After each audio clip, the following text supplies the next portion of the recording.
Halo Misteri Call. Kalian tahu apartemen di Bilangan Kalibata? Gue ada cerita horor dari apartemen tersebut.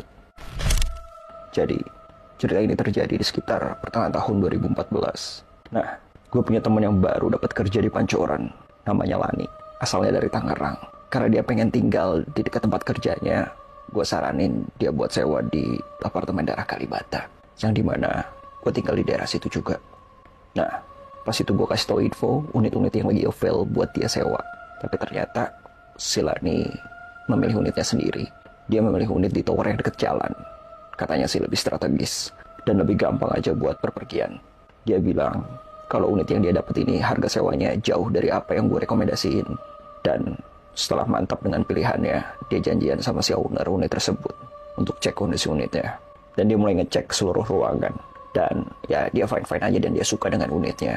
Dan hari itu juga langsung deal dengan ownernya untuk langsung sewa 1 tahun. Nah, keesokan harinya, Lani ini langsung mutusin untuk buat pindah ke unit apartemen yang dia sewa.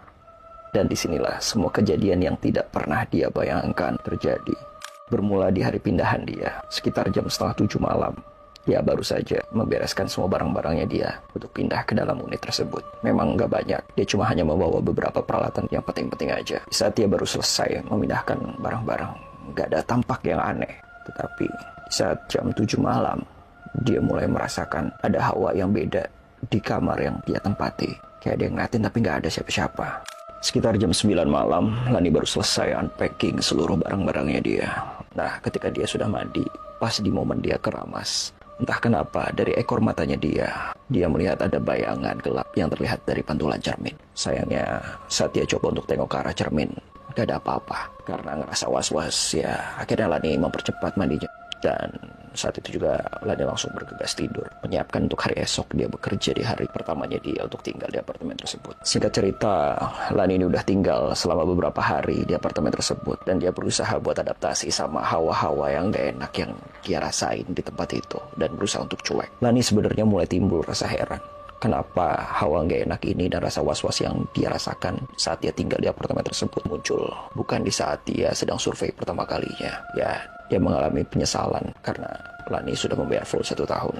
Suatu hari Lani baru pulang kerja. Dia kaget pas masuk ke unitnya. Tiba-tiba dia mencium bau gak enak seperti bau anyir telur busuk. Dan alhasil Lani pun mencari sumber bau tersebut. Dan dia tidak menemukan sumber dari bau tersebut. Yang lebih anehnya, bau tersebut kadang ada, kadang hilang di berbagai sudut ruangannya dia. Pada malam harinya, Lani pun akhirnya memaksakan diri untuk tidur. Tetapi tepat di jam 1 malam, Lani mendengar suara kayak meja yang digerakkan dari atas unitnya.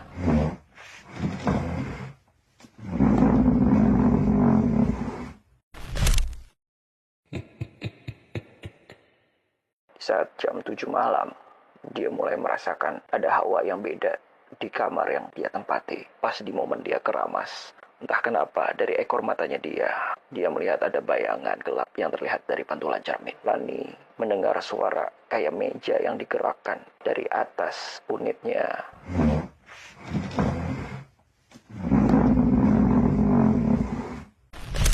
Yang menjadi keanehan adalah suara meja digeser itu bukan terdengar hanya semenit 2 menit aja, tetapi hampir 20 menitan lebih. Ya, Lani berpikir siapa sih orang pindahan malam-malam jam segini. Dan Lani pun merasa terganggu dan akhirnya dia memutuskan untuk menyetel lagu agar suara-suara bising tersebut tidak mengganggu tidurnya dia. Dan dia pun terlelap. Ternyata suara-suara tersebut tidak berlangsung selama 1 hari saja, tetapi terjadi di malam-malam berikutnya. Dan sampai akhirnya Lani pun jengah dengan suara tersebut. Akhirnya Lani memberanikan diri pada malam hari itu, turun ke bawah dan lapor ke satpam, minta tolong kepada satpam untuk menegur seseorang yang ada di atas unitnya dia.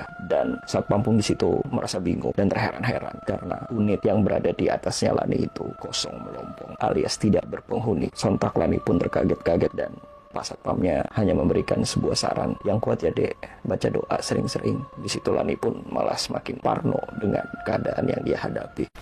Dan keesokan harinya, Lani pun bercerita sama gue tentang kejadian-kejadian aneh yang dia alami di unitnya. Dan di situ gue memberikan bantuan, mau nggak gue cariin teman gue yang indigo biar ngecek sebenarnya ada apa gangguan di sana. Tapi Lani pun menolak tawaran yang gue berikan.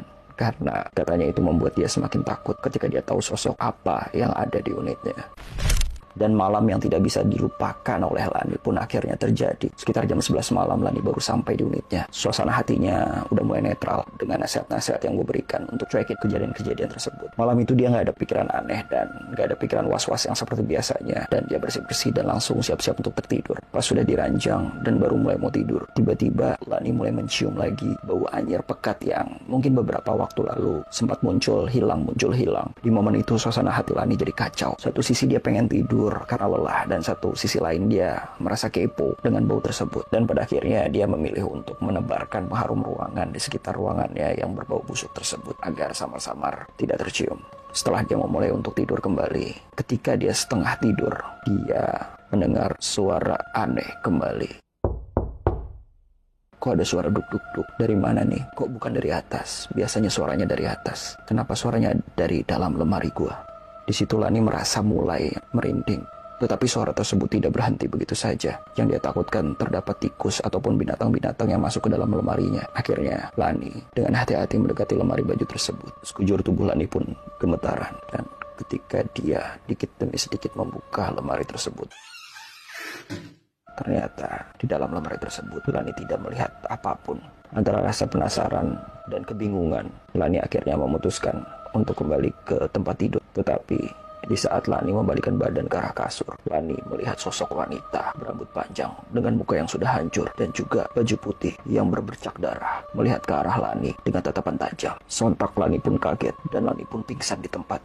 Dan ketika Lani terbangun, dia sontak langsung lari langsung ke bawah menuju satpam dan melaporkan apa yang telah dia lihat. Dan satpam pun akhirnya cuma bisa menenangkan dia, memberikan sebuah teh hangat. Ketika Lani sudah mulai tenang, Lani pun memaksa satpam tersebut untuk menceritakan apa yang terjadi di unit yang dia tinggali. Dan ternyata satpam itu bilang kepada Lani, tidak ada insiden yang terjadi di unit yang Lani tinggali. Akan tetapi memang ada kasus wanita yang bunuh diri di tower itu.